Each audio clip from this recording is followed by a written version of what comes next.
Welcome back to the Mike and Matt Show. Today's episode is one we've been really looking forward to. We're joined by Bart Henderson, attorney, entrepreneur, family man, and the founder of Agora Guild, a men's group built around connection, accountability, and building high-level men across all areas of life. What stood out to us about Bart isn't just what he's built, but what he stands for. In a world where a lot of guys are chasing success, very few are actually building structure, discipline, and real brotherhood behind the scenes. So today we're getting into all of this, why behind Agora, what most men are missing right now, and what it actually takes to operate at a high level across business, family, and life.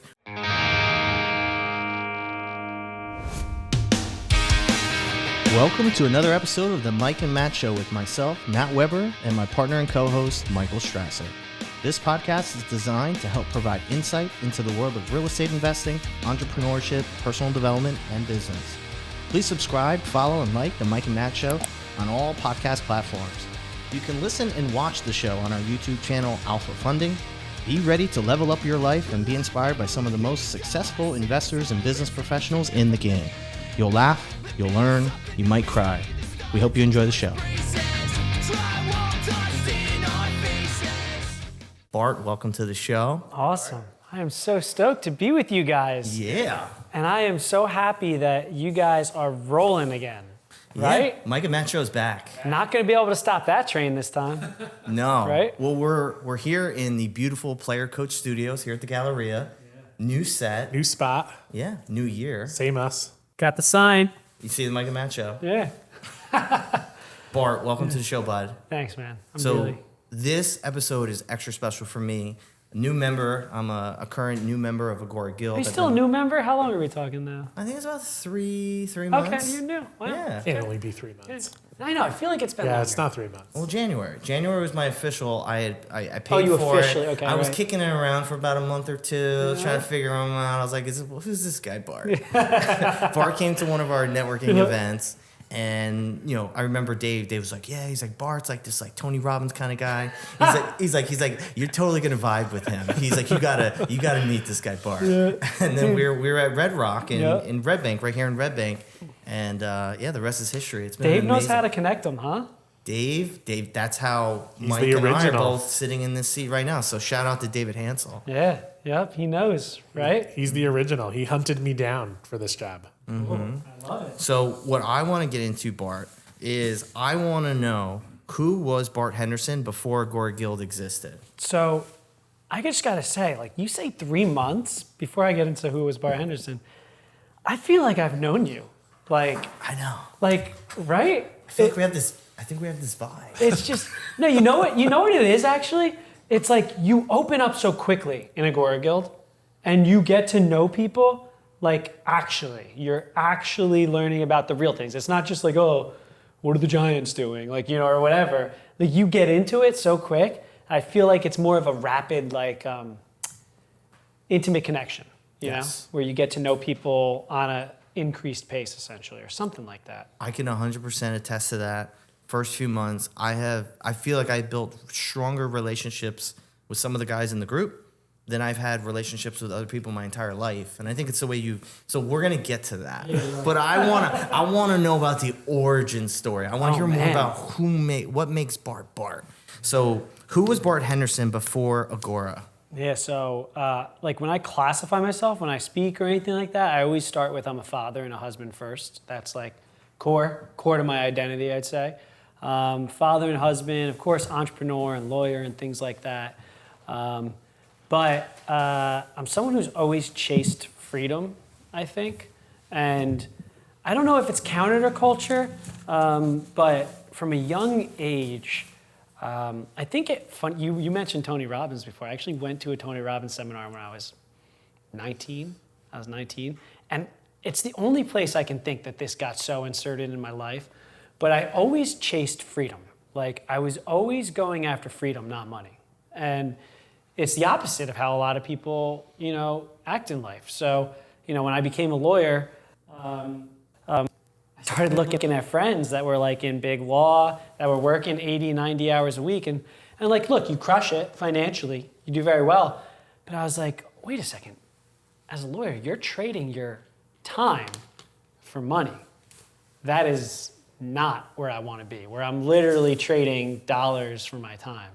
And so I don't know. From a young age, I always started saying, like, how can I set it up so that on a Tuesday I can do whatever I want with my family, or I can go do meaningful things with my friends, stuff like that. So, who is Bart Henderson? I'm still figuring it out, I guess. I could tell you a little bit about entrepreneurial background stuff, but I'm someone who's always chased freedom, and now more than ever, by the Agora Guild guys that I'm surrounded by, I'm chasing it more than ever. That's my North Star. I think it's really interesting. I think, it's the quintessential work-life balance, right? That's what you're talking about. Mm-hmm. Your discovery of it came at that early moment. I had once somebody at the mentor of mine said to me, there's no such thing as work-life balance. It's work-life integration. Yeah. You have to figure out, you can't separate the two.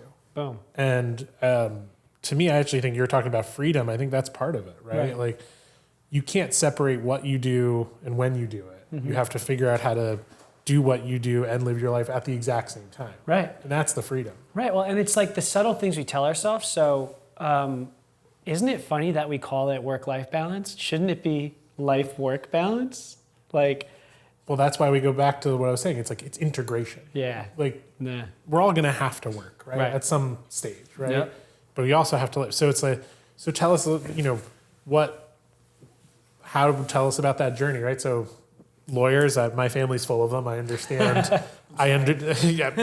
Almost became one.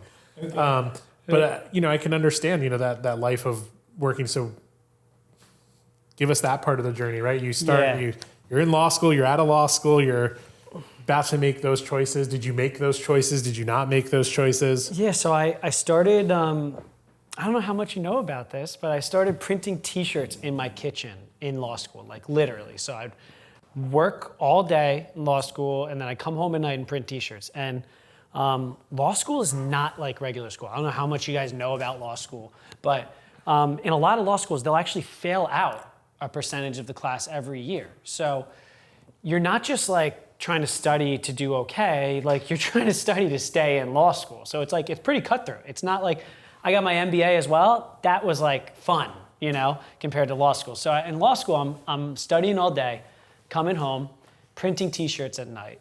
And what people usually do during the summer in law school is they intern at law firms.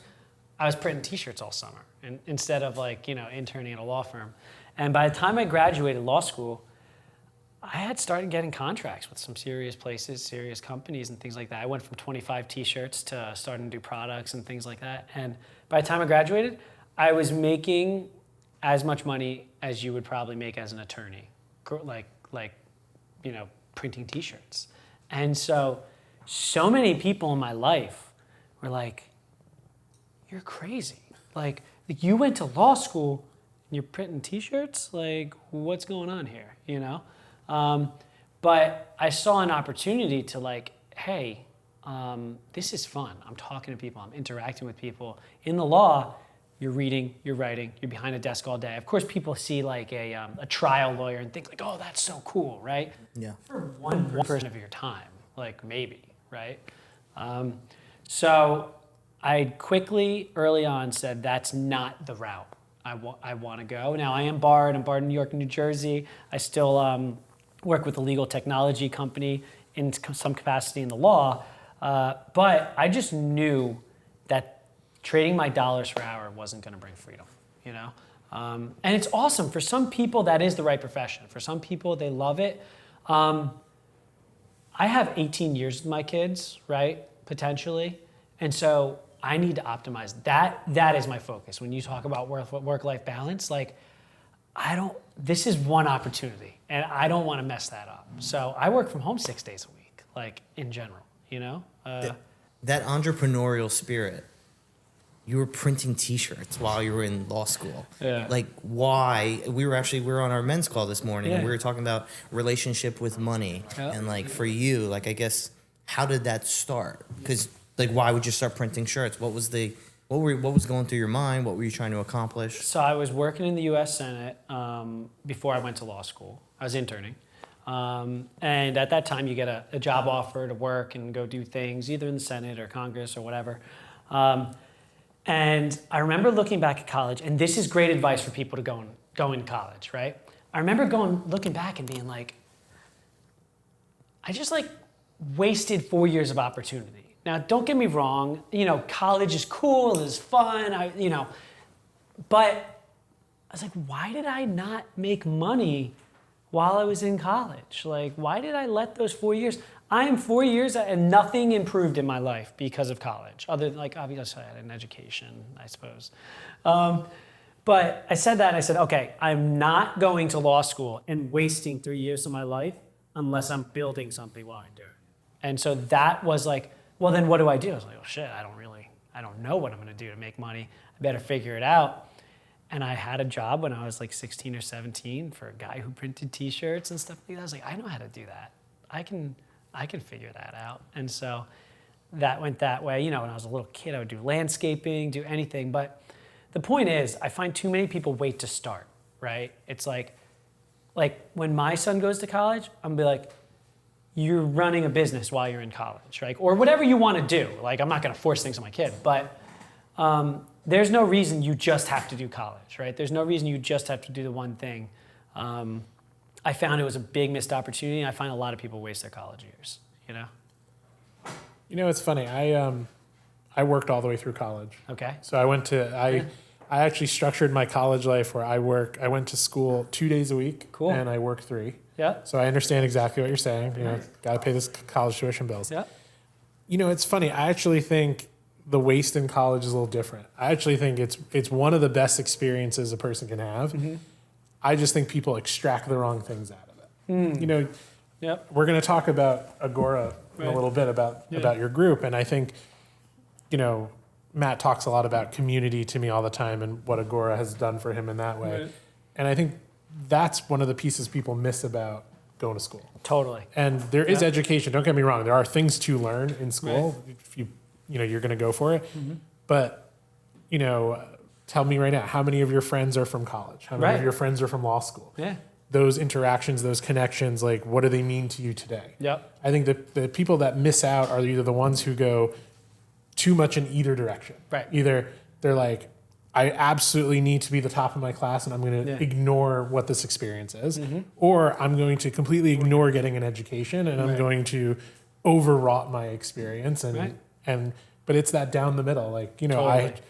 I have connections and friends and community from both grad school and college that have made a difference. Absolutely. And like, there's this big debate right now, which is like, should you go to college or not, right? Mm-hmm. And I'm with you. When I say I wasted my college years, that's different than whether college years could be good for people.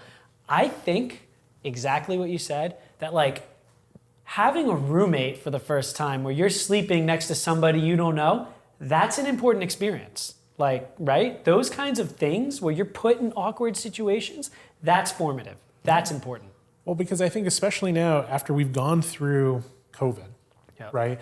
And I can see it in my family members, kids who are Gen Zs going through college. Yeah.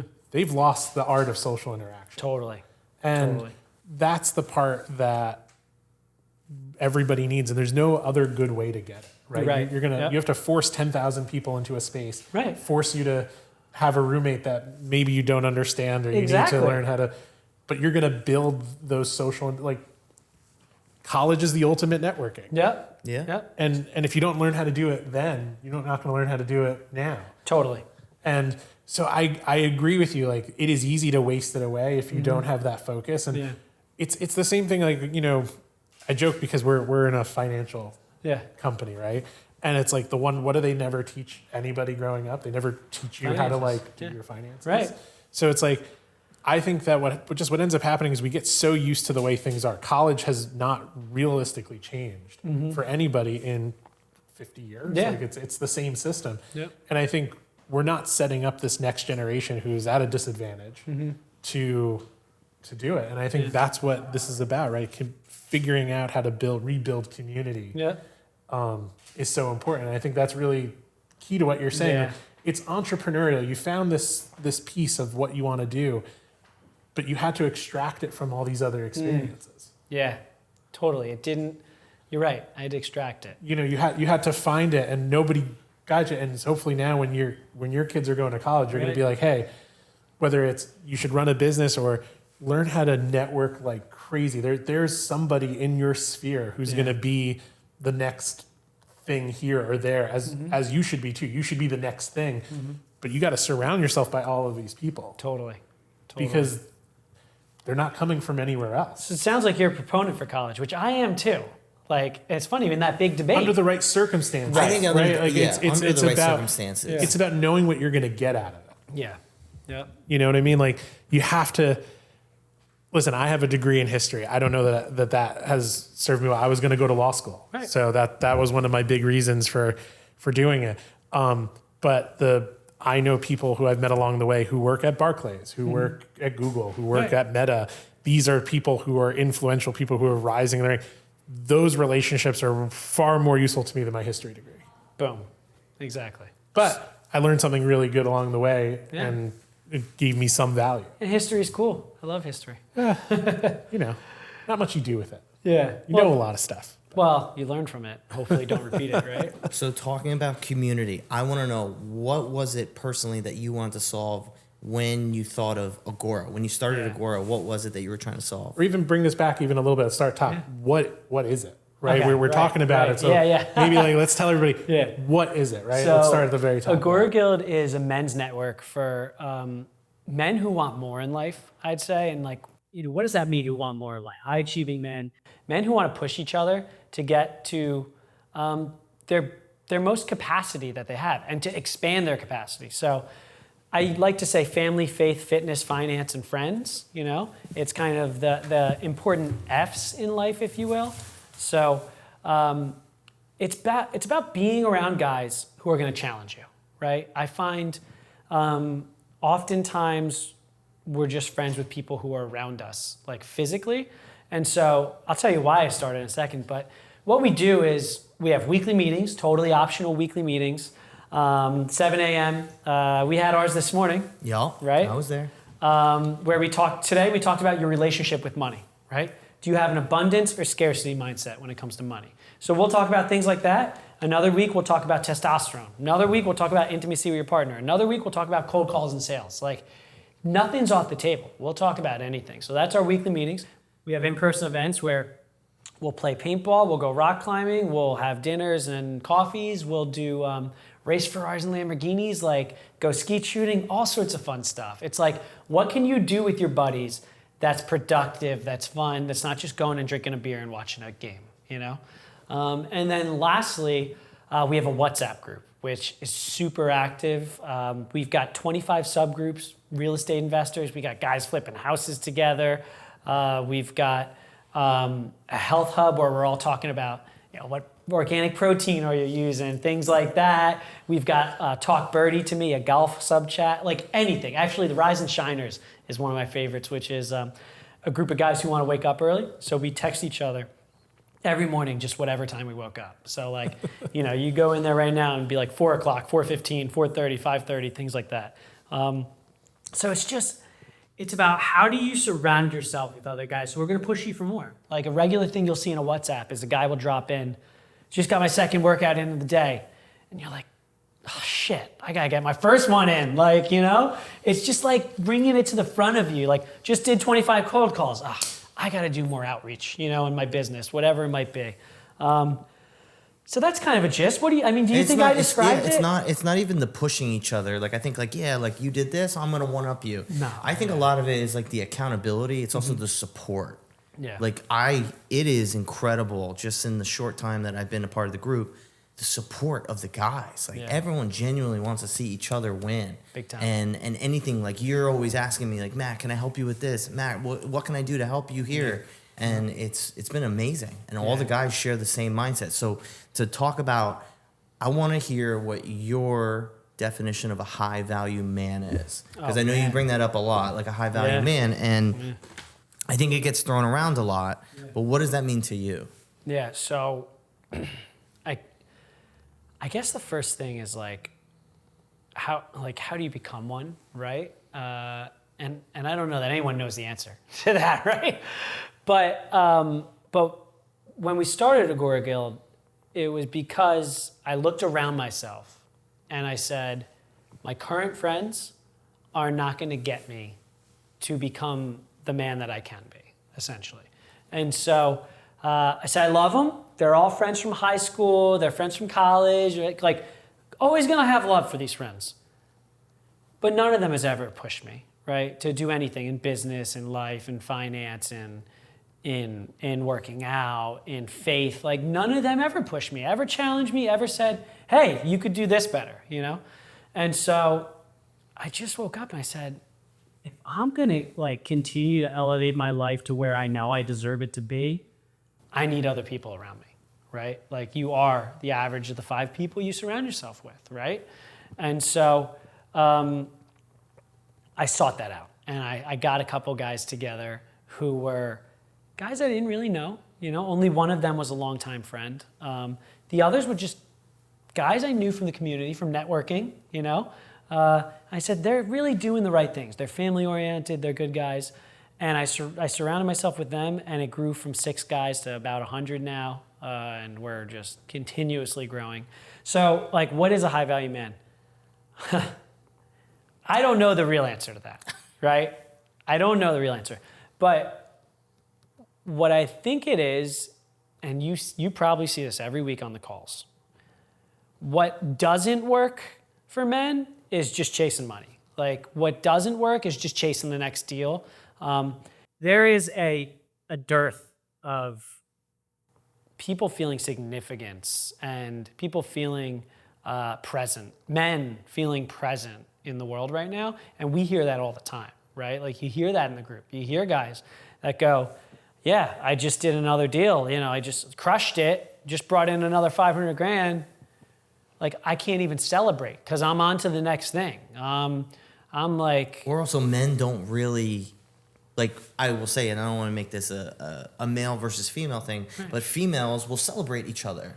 Like, my fiance, Devin, yep, she's got these text messages groups with all her girlfriends, real, yep, estate people. They do something special, and they're like, oh, my God, you're amazing. How cool is that, right? And, like, with guys, yeah, guys don't do that. Never. Like, me and Mike, we have our best year, and we're just like... Do better. You know, like, so we're just like, it's January 1. Here we go again. Like, all right, keep it going. Yeah. Guys don't like, they're not cheerleaders in essence. That's it. But that's why guys feel disconnected. But right? why do you think, whether it's high value men or just yeah, men in general, feel so isolated? Well, part of it is guys can't share emotions. Like, we know that, right? Like, men can't share emotions in general. You said something earlier in the talk, which was you've built really tight relationships in a short time.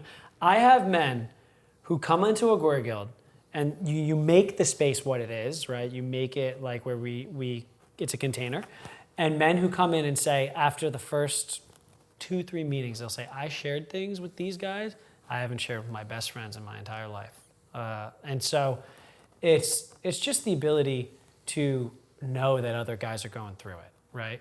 And it's like, why? Because we don't have anywhere to go. We've got to be the strong one. We've got to make money. You got to grit. It's how we were raised. It's how our fathers raised us, right?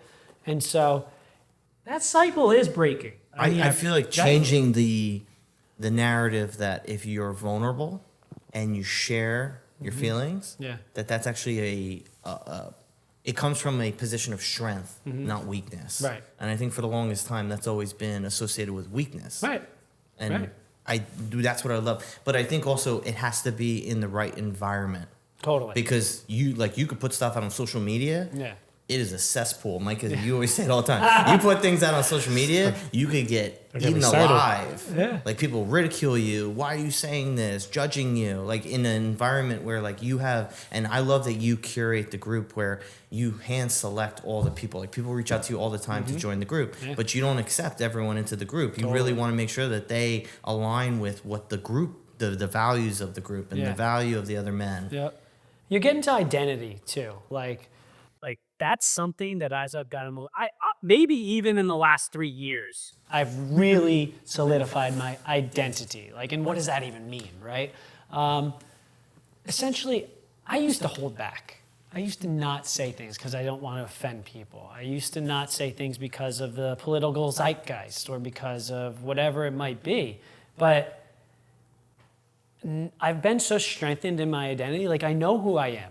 I know how I feel, and I know the kind of principles and discipline I have. And to that effect, I can now say things. When you say, like, social media could be a cesspool, right? It's like, why? Because anybody will jump on you, because not a lot of people are sure they're quite their identities. And to that effect, it's like, if you have a strong identity, people might not assimilate with that. They might not like that, right? Not to say you shouldn't change your mind a lot, but like, When I wake up to go to the gym in the morning and it's 4 a.m. and I don't want to go, I always go. Why? Because it's part of my identity.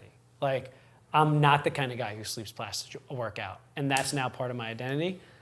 And so it's just like now being able to carry that into the rest of my life, you know? So I think you're bringing up something to me that is super interesting. So I don't know if you've ever heard of him, but there's a NYU Stern professor, Scott Galloway, who talks about men, and he calls it a crisis. Okay. Right. And one of the things that he talks about, which is very interesting, it's not just young people, but there is a crisis of being online. And weirdly enough, he talks about it in the sense of, Gen Z, but also in older people, like, talking about being online as a cesspool, right? And you're talking about identity. What it allows, this constant online presence, what it's done is that it's allowed people to misconstrue their identity. And you're talking about always be open to change. So what they've done is they've walked into an echo chamber that makes them, they think, feel good. Totally. And then shuts them off to change. Completely. It is okay. And we're seeing it in today's, discourse, right? So one of the most interesting things I think about when Matt is telling me about Agora is that, yes, there's the proponent that you guys are online, you're doing meetings, but you do meet up, you do see each other, you talk to each other, nothing's off limits. And the reason for that is that conversation, discussion, and then disagreement is the thing that will change you the most. So we look at our political discourse, you brought it up, right?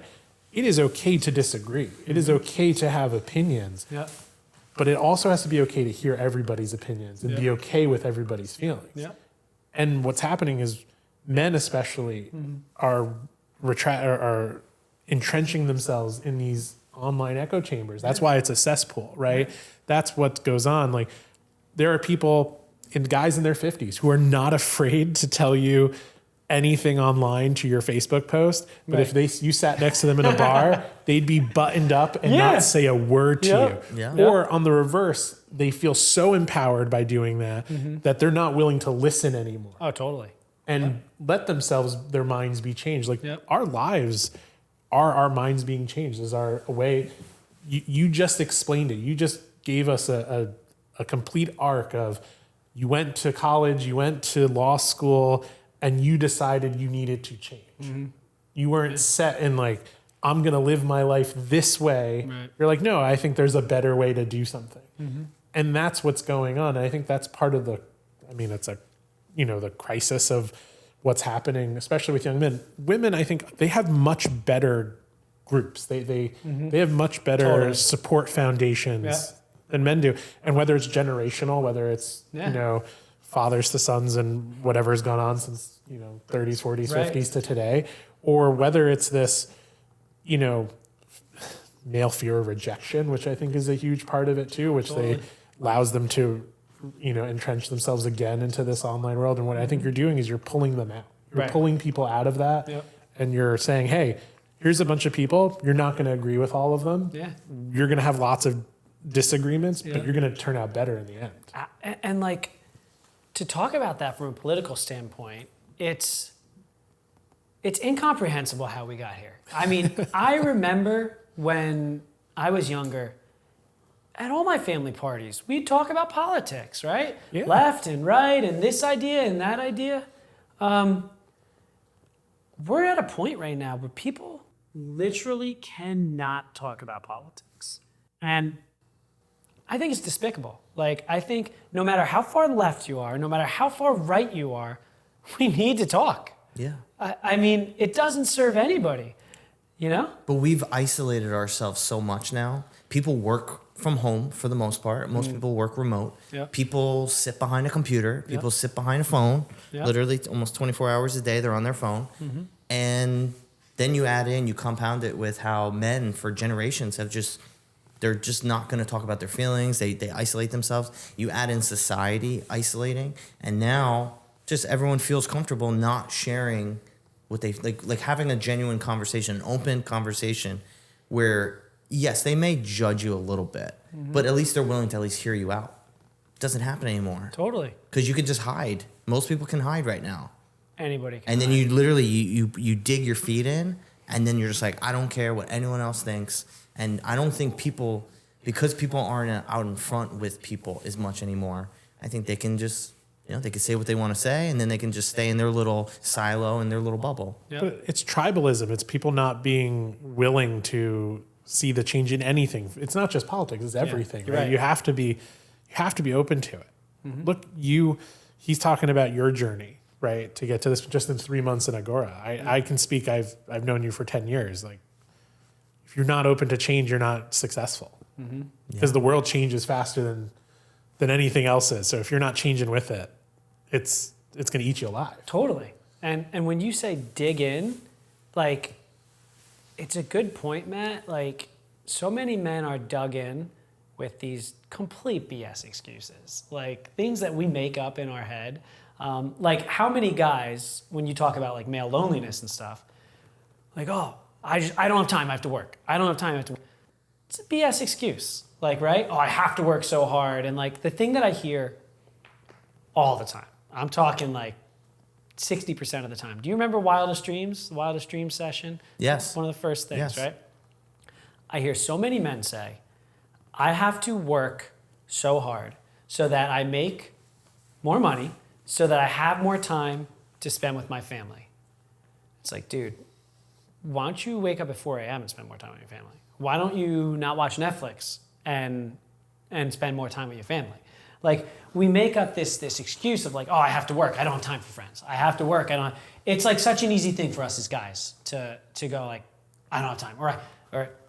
You love this one. Me and you, we like hearing this one. What is it? I have to be 100% in, right? Yeah, I have to be all in. I have to be all in, right? I can't, if I'm not all in, I can't do it. It's like, what are you talking about? You got to be all in. It's like, if you're all in, right, at work, all right, get a Winnebago and sleep in the freaking parking lot of your office, so you're all in. Like, you know what I mean? It's just like, we make up these BS excuses which have been accepted as men to continue to be lonely, to continue not to hang out, to continue to be busy, you know? And it's like, how much are we falling back on just BS just to not feel that loneliness and stuff like that? Yeah. You know? Yeah, it's What's- something we see a lot. What are some non-negotiables for you? Just Bart in your life right now, and this is the current version of you. Obviously, Yeah. we're always an evolving, we're creatures that are always evolving. Yep. What are non-negotiables for you in your life? Non-negotiables, family. Family is like number one, I would say. If I had to categorize one thing, it's family. I mean, I'm working from home 6 days a week. Like, I come into the office one. Well, I work 5 days a week, so 6. But because I don't want to mess this up. I've got one shot, right? I've got one shot. How many guys have you heard say, I wish I spent more time with my kids when they were younger, right? Ugh. Right? Yeah. Right? And it's like, to me, that would be the one mistake in life you can never get back. Like, ever. And time flies by. Yeah. Dude, I have my brother, Yeah. my middle brother, my nephew is about to turn 6. 6 years have flown freaking by. That's it. And you turn around and you're like, oh my gosh, I was closing another deal. I was, spending more time doing cold calling or whatever. So like for me, priority number one is to be there with my family. Like I spend as much time with my family even if I'm working at home, I'll take my computer right in the kitchen table and my kids are climbing on me or whatever. You got to see some of these reels of him. He's playing guitar. He's got his son climbing on this shelf. He's got one guy playing with toys, and he's just living. And it's amazing that I love how you thrive in that environment. You don't fight it. Nah, You embrace it. Yeah. And the thing is, like we just said before, like everyone's doing all of these things so they can eventually spend time with their family. And then by the time that they get to the place, if they even get to the place that they want to get to, If you ever get there. you've lost all this time. Yeah. Yeah. So it's like family's non-negotiable for me right now. Utterly, completely number one. After that, health pretty much. Like I have rules that I live by no matter what. I didn't used to. So back in the day, I was kind of guy who would, I'd go to the gym for 4 months and then I get sick and then I stop going to the gym, right? And then I go to the gym for 2 months and I go on vacation and stop going to the gym. Like everybody, right? That's what everybody does. And so It became a non-negotiable in my life when I changed my standards. as far as that goes, it used to be like, I have to go to the gym for an hour and a half, and I have to drive there, get there, shower, come back, etc. 5 or 6 years ago, I said to myself, okay, I'm going to work out 4 days a week for 20 minutes a day. 20 minutes. That's it. Not an hour, not 2 hours, not whatever. 20 minutes a day. And that changed my life because there was no excuse for me.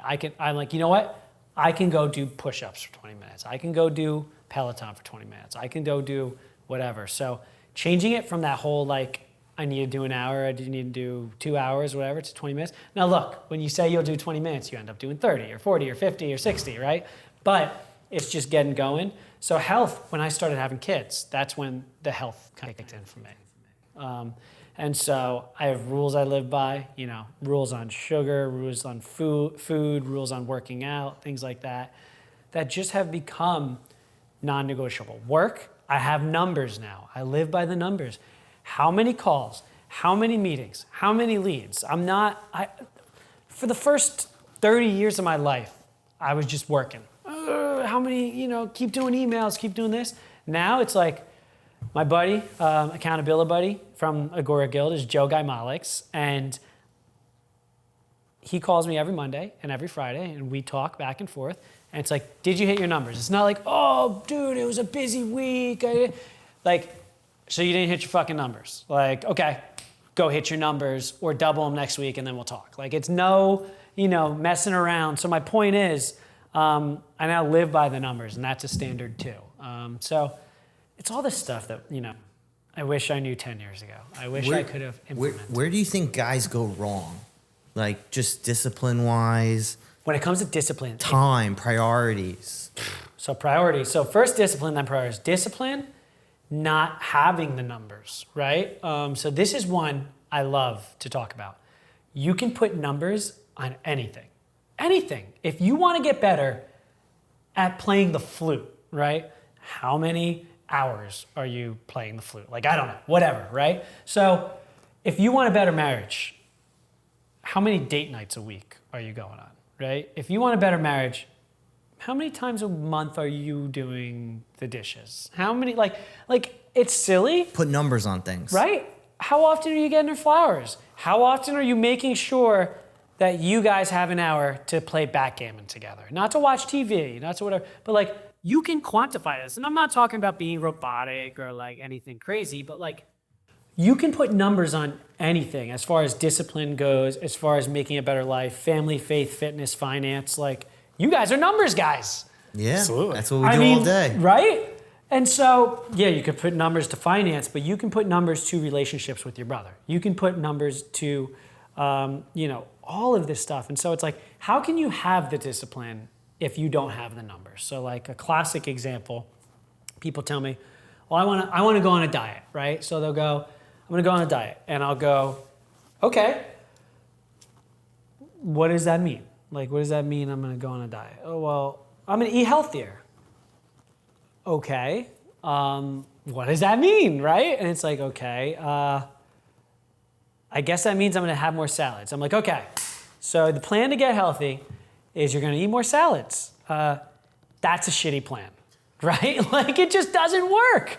It'll never work. And it's not that that person can't do it, it's that they haven't put numbers to what they're talking about. And so it's if I'm going to get healthy, how many days a week will I allow myself to eat processed sugar? How many days a week will I have processed carbs? How many days a week am I going to be working out? How many days a week will I have seed oils? How many times, it's like, what do the numbers look like? And then you have something to live by. And it's like, I've worked with people in Agora Health, our health lifespan longevity company, who for years have had failure after failure. And then you start putting numbers to it, which is, okay, only eat sugar 2 days a week. Oh, now I have a number. Now it's not just stay away from sugar. So things like that. So as far as discipline goes, I think the numbers. Yeah, what doesn't get measured doesn't get improved. Boom. And that's when I was a personal trainer, you have to have numbers. Yeah. And I love how you can take something from like finance, it's easy because everything is number based. Yeah. But relationships, you can put that on a relationship goal. Faith. You can put that on a faith goal. I'm Yeah. gonna go to church once a week. Boom. You Yeah. hit that one goal, now boom, you hit your goal for the week. Exactly. I love Yeah. that. And then it's like, as far as what they're missing, you said like kind of what are guys Yeah, where are they missing? falling short? What do you see? It's like the typical rat race stuff, It's like there's so many men that have woken up in the group and gone, I've worked for someone for 25 years that I have not liked working for. And it's like, why? Like, what do you have to do to change that? And so, little sneak peek for next week, Matt, I think, not sure. But I think next week we're going to talk about a concept that James Clear talks about a lot, which is a hat, a haircut, and a tattoo. And what that is a decision-making matrix. And so it's like, is the decision like taking off a new hat, putting on a new hat, not a big deal? Is it like a haircut where you're like, well, this is a shitty haircut. I'm going to live with it for a month, 2 months. It is what it is. Like, that's life. Or is it a tattoo? And I think so many of us make all our decisions into tattoos when they're not, right? It's like, okay, I've hated my career for 25 years. I want to leave and start my own thing. I have enough money saved for 3 years. Okay, if you leave, it's not a tattoo. Like, don't you think, like, let's say you do fail at your own business or anything, you could probably go back to your old company, right? Like, that would probably still work out. Yeah. You could find another job in the same industry. That would probably still work out.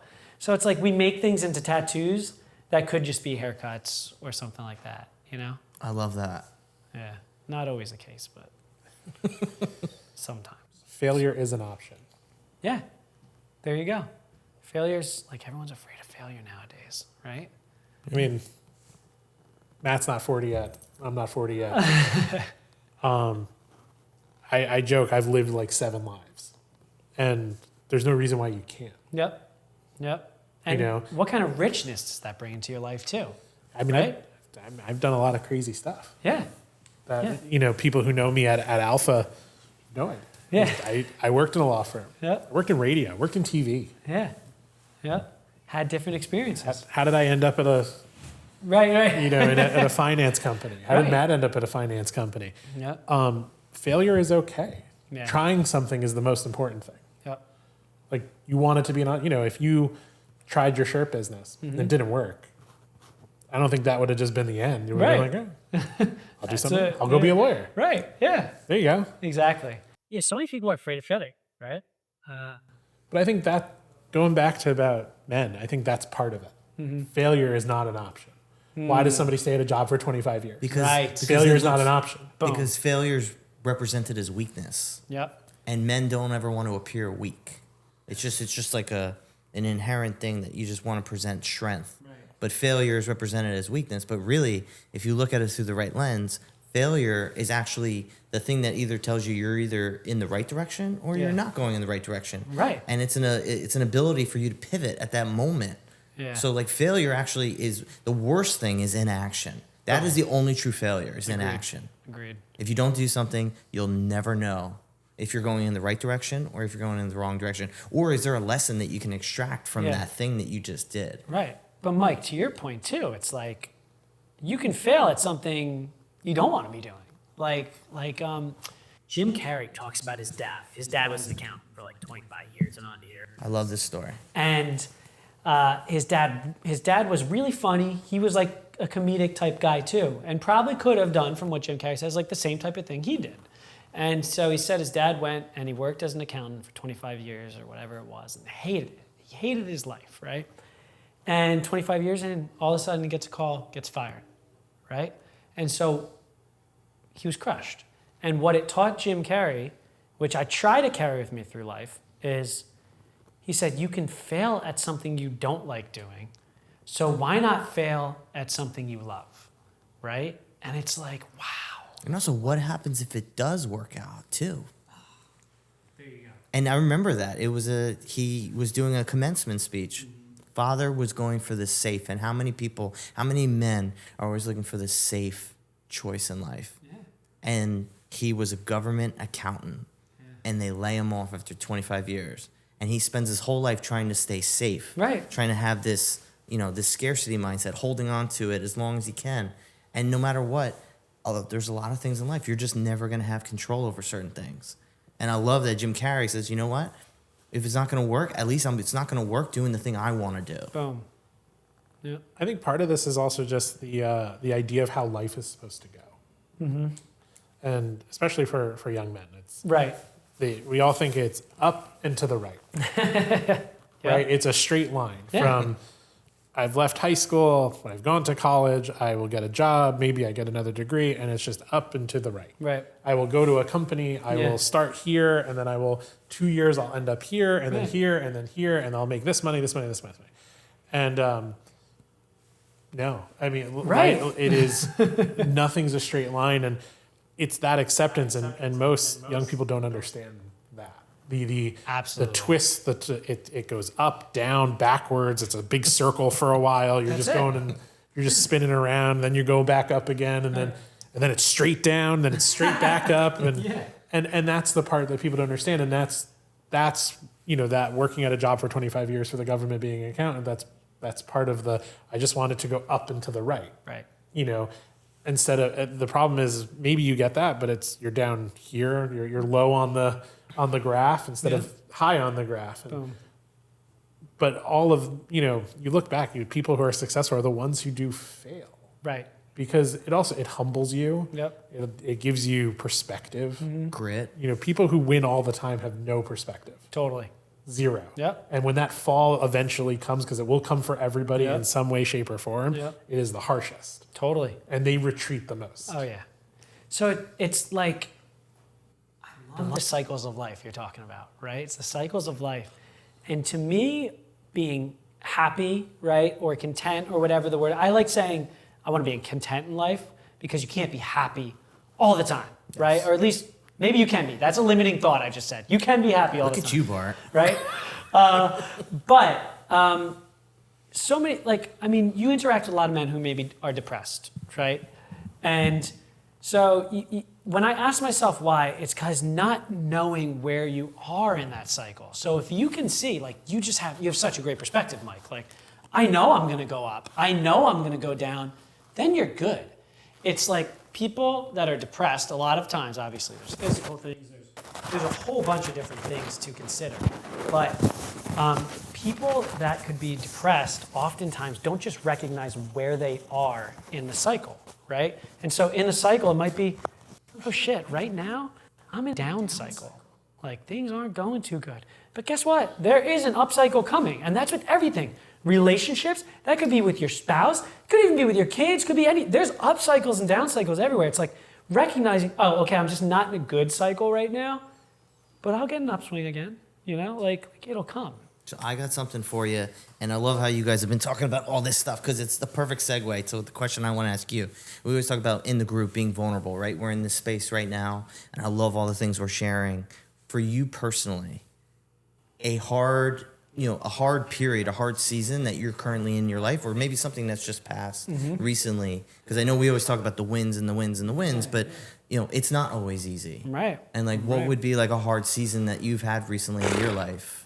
I when I think of anything hard in my life, I think failure is kind of what builds you, adjusting to a 3-boy family is a challenge. Hard, I don't know. But you know, back in the day, dads used to go and just freaking work 5 days a week in the office. Like, I can't imagine how, I don't want to say easy, but easy that was. Like, they didn't have to worry about what's going on at home. They didn't have to help. Nowadays, we're all expected to be semi-equal parents, right? Like, you need to be present. You need to be there. And so, like, when my wife was pregnant with our third, and we had the 2 other monkeys swinging from the rafters, it was like, oh shit, how do you keep this all together, right?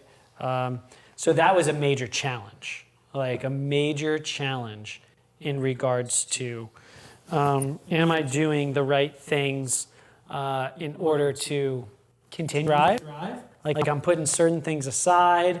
Like obviously, different cycles, work wasn't getting done to the same level. I wasn't operating in a work-life balance. I was in a life balance, not work at all, you know? So that was a big challenge. While my wife was pregnant, the other 2 boys, her not being able to do as much, kind of stepping in as a dad. But like, it's a blessing. It's like, I'm not, you know, it was really good. I don't feel like I've had any challenges in life, quite honestly. I know it sounds crazy, but like I really do think no matter what's ever happened, it's always been a thing that builds you up. If I was gonna have to like literally say one, I mean, I don't know if you know this, my brother passed away when I was 19, right? So heroin overdose. That was hard, you know, but I wouldn't be the same person I am today without it having happened, you know? And so it's like, I don't know that I've had challenges in life, but I do know that where they've been, it's always been, what's this gonna do to change me, you know? And so I can remember being at work 2 days after my brother died, 3 days, server, bartender, and walking up to the table and be like, hey, how's your day going? You know, you gotta put it on as a server or anything. And my point is like, you just gotta keep giving your best every day. You know, I don't have an answer other than that was probably a hard time to get through, but like anything, I learned things from it. I came out stronger. I had more empathy. You know, a lot of people in business and life, they know how to make money or anything, but they don't know anything about human nature. They don't know how to connect with people. I've been in drug houses. I've been in rehabs. I've been in all sorts of places, and that's what has given me the ability to be able to connect with people on Wall Street or in the street, like quite literally, you know? So all good things come out of almost everything, you know? Or can. Perspective, right? You gotta have Wouldn't have met my wife maybe if it wasn't for my brother dying, because I came back from Hawaii. Like, you know? You were in Hawaii? We're gonna have to Yeah. set up a whole nother podcast episode for that. Yeah. To finish up, if a guy listening right now feels stuck, Yep. what would you say is step 1? It's tough, man. I'm sure you probably get some tough phone calls. People call you All the time. and they're just in a rut. All the time. Step 1, change your state. And what does that even mean? Change your state. You can change your state by changing so many things. A lot of times it's your environment, right? And the environment can be, Who are the people around you? What is your actual environment like? What's your house like? who are the people in your house, who are, you know, so just moving, like, you know, if you have a work day at home, maybe it's not the same as a work day in the office, right? Or if you have a work day in the city, it's different than a work day at home, right? Whatever it might be, change your environment. Like whatever, no matter how depressed you are, no matter how tough things are, get up and change your environment. Like physically change your environment. Beyond that, change the people around you. If you're in a rut, it's partly the people around you. And I'm not saying you got to join Agora Guild. I'm not saying anything like that. I'm saying whoever's around you isn't serving you, right? You need people that are pushing you. You need people that are retrospective. So change your state. Obviously, I'd love to say change your mindset, but that's hard. That's harder. I feel like if your state isn't correct, if you're not in the right state, it's hard to change your mindset. Exactly. Because usually, and this is where the personal trainer in me comes out, Yeah. if your body doesn't feel good, Right. it's hard for your mind to override what your Totally. body's feeling. Action. Just pretend like you're not feeling good. Yeah, right. Like, okay, it's just not realistic. That's Right. why get up, go for a walk, start moving. That's it's it. incredible what 5 to 10 minutes of movement can do for you. That's it. You just got to change your state. Yeah. All right. What is one standard every man should adopt immediately? Ooh. And we've said really a bunch good. today. Getting away from the chase, I think, is it. Everybody I talk to, everybody, they're chasing. Chase. For one day, we're going to be there. One day, I'm going to have more money. One day, I'm going to have all my businesses are humming. One day, my family's going to have our dream house. One day, it's like enough with the chase. Easier said than done, but like live in the moment. Like hug your kids, wrestle with kids, hang out with your friends. Like enough with this chase that's been kind of put into us. You're never going to get there. You're never going to get to the top of the mountain, right? Maybe I'm wrong. Like I hope I'm wrong, But the top of the mountain's today. Like the top of the mountain's being with you guys right now. Yeah. Experiencing it, being in life, instead of like, got to hit my next $1 million deal, got to hit my next property. Like I get it. We need to have goals. But there's such a lack of presence, right? Embracing the journey. Yeah. And you look at it, just look at a professional football player. You win, in your sport, let's use football, they win the Super Bowl. It's the pinnacle of your life, of your sport. And then they retire and they feel so empty. Yeah. And then all of a sudden, all they want is just to be back in the locker room, busting chops with the guys and talking about, whatever movie quotes or whatever it is. Exactly. And so imagine that with your kids. Same thing, one day, Same thing with like fun you guys are having in the office. Like, where can you embrace now? instead of the what next? Yeah. What next? What next? What now? I love that. Somebody once said to me, what good is a Ferrari if all you're going to do is drive it around 25 miles an hour in the burbs? Yeah, that's it, man. Like, what good is that? That's it. One of my favorite books in the world. Maybe my number one favorite book, The Monk Who Sold His Ferrari. It's my favorite book. It's my favorite book. So anybody who hasn't read it, The Monk Who Sold His Ferrari, top notch. But you're right. But like, what good is having it if you don't drive it? And that's it. Let's go to the track. Bart, it has been an absolute pleasure today. Thank you so much for this. We're loving the new studio. Yeah, Thank it's you fun. to Player Coach. Thank It's you. been amazing. Bart, thank you for coming on today. Thanks for having me, guys. Really appreciate it. It was a lot of fun. And I'm going to dig deep on some good thoughts that we went over today. Awesome.